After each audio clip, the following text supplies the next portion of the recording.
So, in today's episode, we are going to discuss what can best be described as an acquired taste.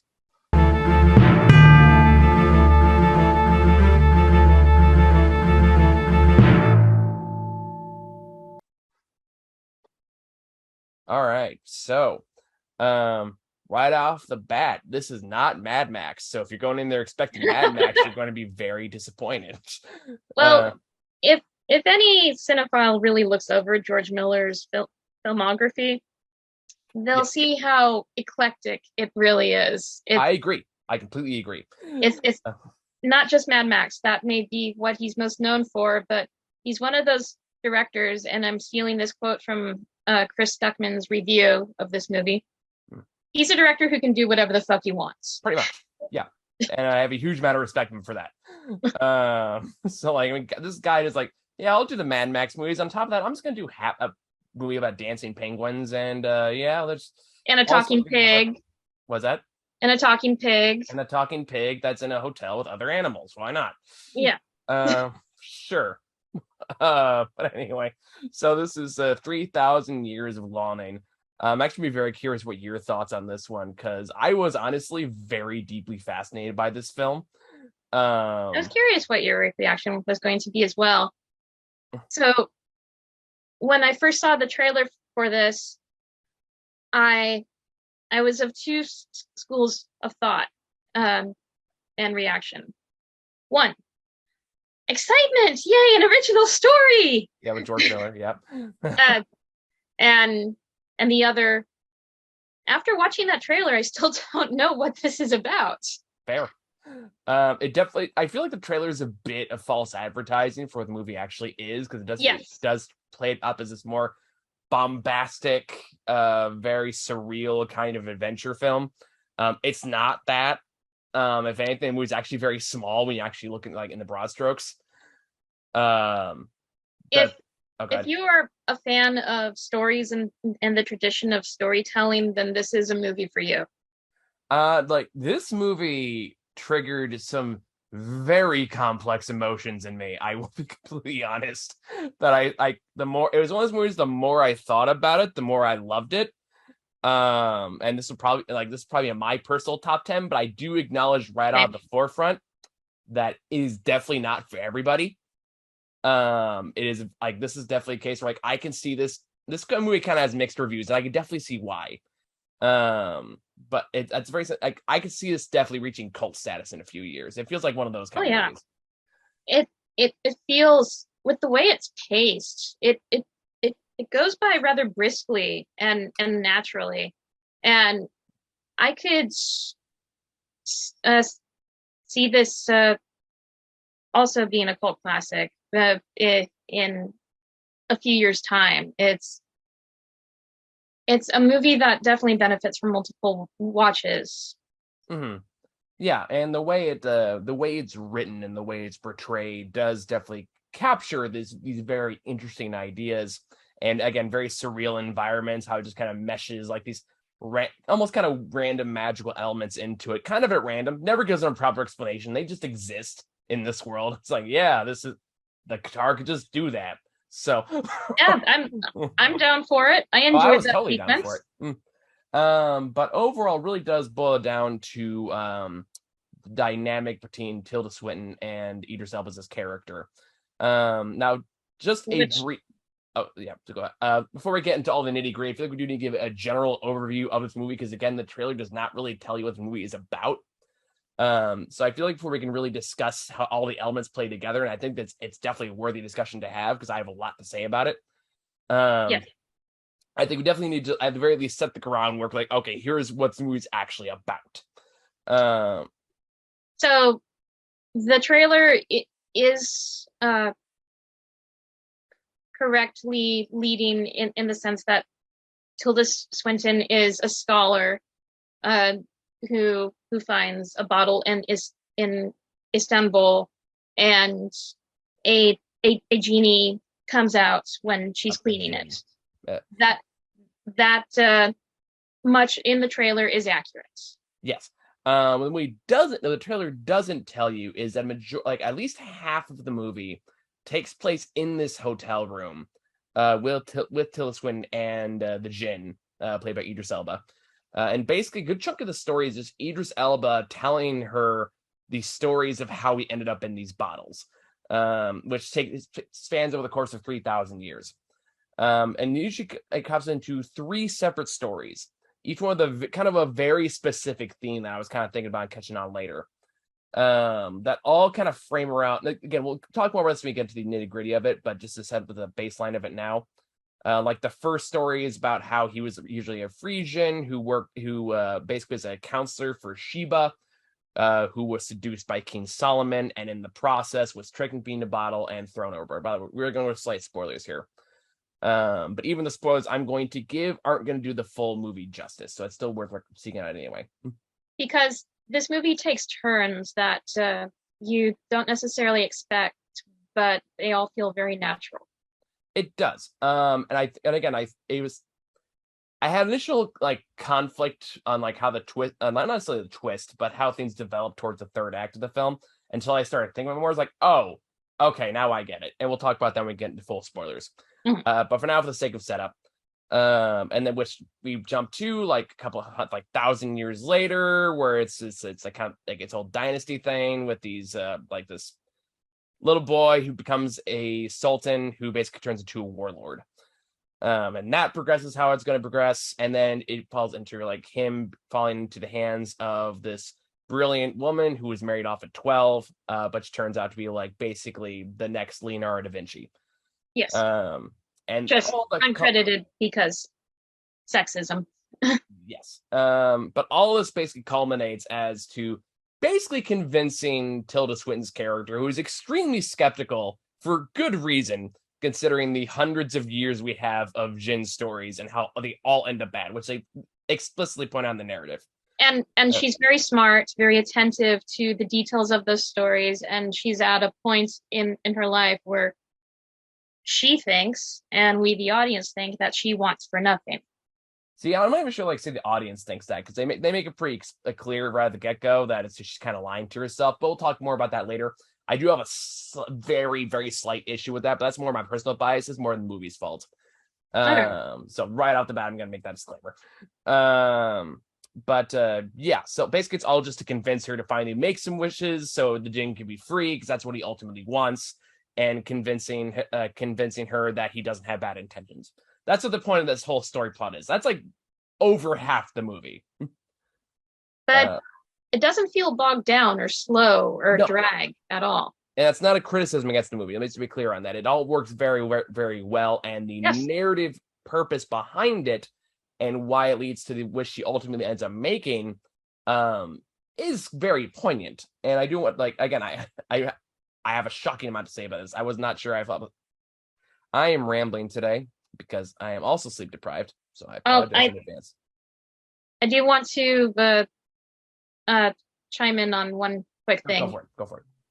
That if you pay close attention, there are little callbacks and touches in each story that relate back to our protagonist character of Tilda Swinton's character.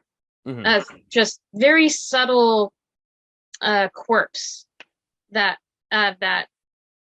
you see in each story. Like in one story, you see a callback to one subtle behavior. In another story, you see a callback to another subtle behavior. I liked that through line of how everything was subtly connected. Sure.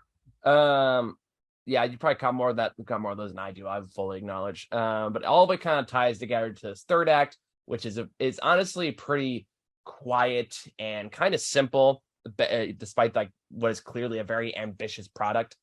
And again, that's not a criticism.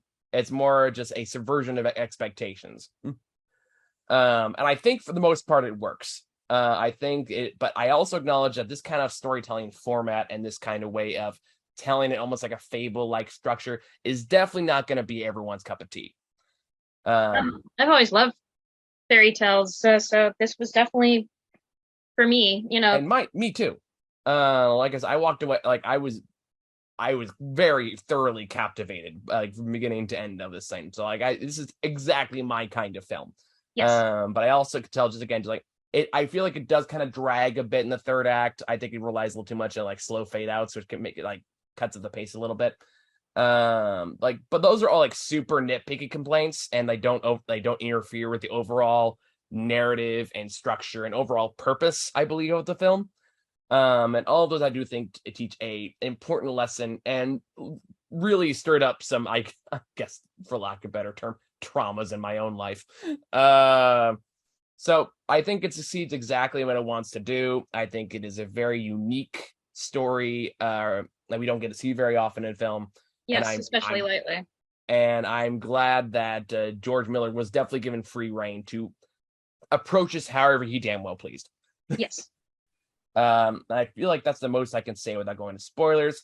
So if what we just described sounds interesting to you, something you'd like to see, I definitely highly recommend this film. If you're looking at and you're listening to this, like that sounds boring as fuck, you're gonna think it's boring as fuck. So take that for what it's worth. The trailers don't quite set the proper tone of the film. No, not at all. This was terribly mismarketed. Yeah, so like if you're going this because of the trailer, you're not gonna get what you're looking for. I guess my saving grace was I didn't really know what I was getting myself into, so I kind of had an open mind about it, which I think helped out a lot. But for all that being said, if you're like me and you like movies like this, or like even like 9 Days or something like that, then you're definitely gonna like Civilian. So, you got anything to want to add to that? Those closing thoughts before we get into spoilers? No, let's do it. All right, let's get right to it. So, there was a very interesting, like, it all ties back to the title of the movie, which is 3,000 Years of Lawning. So obviously the main theme of the movie is like lawning and wanting like to have all these things that you feel like are not like are unattainable to you. Your heart's desire. Yes, your heart's desire. Yes. Very good callback. So like I was kind of thinking about that and I realized like, oh, okay. So every story that's being told is like just a different kind of longing. The first one is longing to be loved. Second one is longing to be seen, and the third one is longing to be heard. But the third one is obviously why he's ashamed of it though, because he's the one that's preventing her from being heard. It's like, okay, all that tracks. But I was kind of like wondering, like one thing I had trouble grasping at first is why Tilda Swinton eventually wishes for the Jinn to fall in love with her. Despite being very, very explicitly like, I don't want to be involved with anybody. Even when she talks about her ex-husband, she's very much like, I don't want anybody. That chapter of my life is over. It's done. Like I've moved on. Like we're all better for it. But then it kind of clicked for me. But like, oh, okay, now it makes sense. Is because kind of like what you were saying, how everything kind of ties back to her own personal struggles or like callbacks or subtle callbacks to her character in general. Is the idea that it's like, oh, the reason these stories are connecting with her is because these are all things that she feels she's lacking. These are all things she also longs for, but just assumes she's never going to have it. Which is ultimately what she wishes for with her first wish.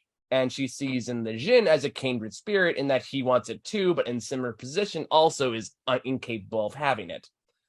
But then of course that ties wonderfully into the general theme of it, is that the mistake she realized she makes with her wish is that she takes away his autonomy to make that choice.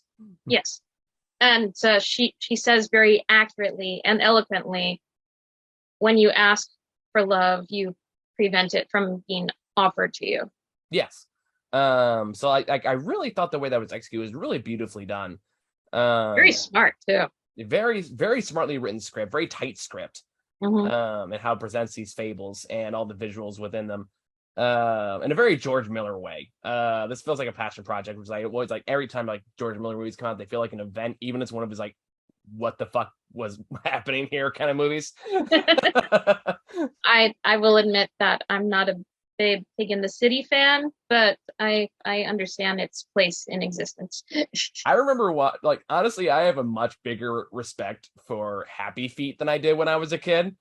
Because when I was a kid, it's like, what is happening in this movie? Was when I was a kid. Now I'm like, oh, it was just a shameless bashing of the Catholic Church, but with dancing penguins. I've never heard that pick. I might have to go back and rewatch it.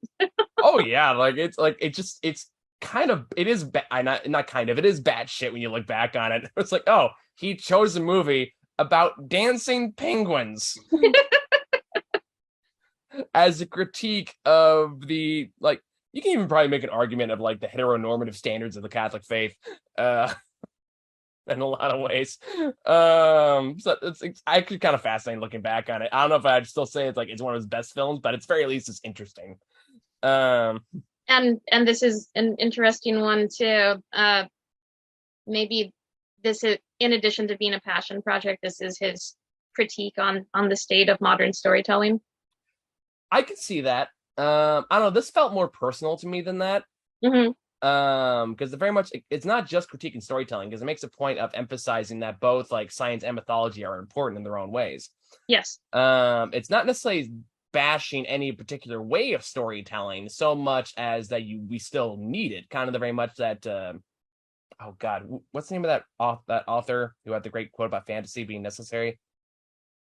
Margaret Thatcher. Margaret Thatcher was the first female prime minister of the UK. I knew that name was wrong when I said it. Uh, oh god, it's gonna bug me now. I know I don't say it. Somebody's gonna say it in the comments, and I'm gonna like, son of a bitch. It's like one word, like death dresses up as Santa Claus. Like this. Oh, Terry Pratchett. Terry Pratchett, yes. That was a man, but I can still see where I got Thatcher out of Pratchett, though, in a yes, weird yes. kind of way. So that's just where my brain took it, and I make no Yes. apologies. So Terry Pratchett, quite about like how we need fantasy to survive. I think it's in a very similar vein as of that. Yes. Because even like when they're going through the slideshow mythologies, they even make a point of like bringing up like modern day mythology, which is something I wrote about in my planetary video, which you should check out. Which I wrote about like how comics are kind of the modern day mythology, including this movie agrees with me, so that's kind of validating. But I think the one piece I still don't quite figure out how it plays into the rest of it though is how the little ghost Jin she sees in the beginning of the movie kind of play into it. I did suspect something towards the very end. I'm all ears. So we're jumping ahead quite a bit here with this, just warning you. Towards the end, she finds her Jin seeming to age and decay from being in one place for so long. Yeah. And she concerningly wishes for him to speak to her and basically wake up from his somewhat not quite comatose but not very lively state. Yeah. And the when he does perk up and speak, the voice that he initially speaks in before he gets the Idris Elba voice back sounded like that character or creature she bumped into at the airport at the beginning. It sounded like that same voice to me. Maybe that's a good catch if that's true. I completely missed that, so that's a very major case. Like that is true. That does like that would mean it's just the intention is foreshadowing. Yes. Which would be a very clever way to go about it. I guess you can also connect in how like they also connect the Jin to science, how they're like they're transmitters that connect to like electro waves, and that's how they kind of function the translucent way that they do. There's a lot of theories I'm sure you can wrap around it. Like I said, I have a feeling this movie's gonna reach cult status in a few years, and when it does, I'm sure there'll be people way smarter than I who will tear this movie apart, frame by frame. So I look forward to seeing those video essays. But I just know for the time being, just in that general exploration of lawning, which I was kind of realized is a topic we don't actually get to see explored too much on its own. Especially from the perspective of grown, seemingly experienced adults who have lived many things, but in our everyday lives, we don't have many opportunities or take many opportunities to really profess what we're lacking. Yeah, and I'm like most stories that often revolve around the themes of longing, usually like about love or something like that. We usually see the fulfillment of that longing by the movie's end. That's usually kind of how this goes. This one kind of still does that, except it's more like a payoff of giving autonomy back as opposed to trying to force it. In a way, with her last wish, she grants his wish, what he's been most longing for. Yeah. But then he chooses to come back, which is what makes the what's what I'm looking for. Makes the relationship more like real in their own way, even if they know their time is fleeting, is the fact that he's choosing to be there, he's not being forced to be there. That's the emotional culmination of the film. When you put it like that, it reminds me of another art house relationship movie that kind of took risks. That was kind of the crux of Eternal Sunshine of the Spotless Mind. Of even though, yeah, I see your point. Even though those characters as well knew that it wouldn't last, they chose to be together. I feel like it's a little different because I feel like, okay, we already know these people don't work together. They should not be together. I think yes, but it goes back to the whole free will of choosing to have the experience anyway. That's true. That is a good point.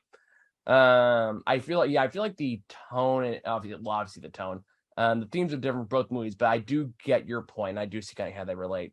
But yeah, I think just for me, on a personal level, like, yeah, I definitely walked out of this feeling very, I don't want to say cathartic, but it's very much just in a contemplative mood.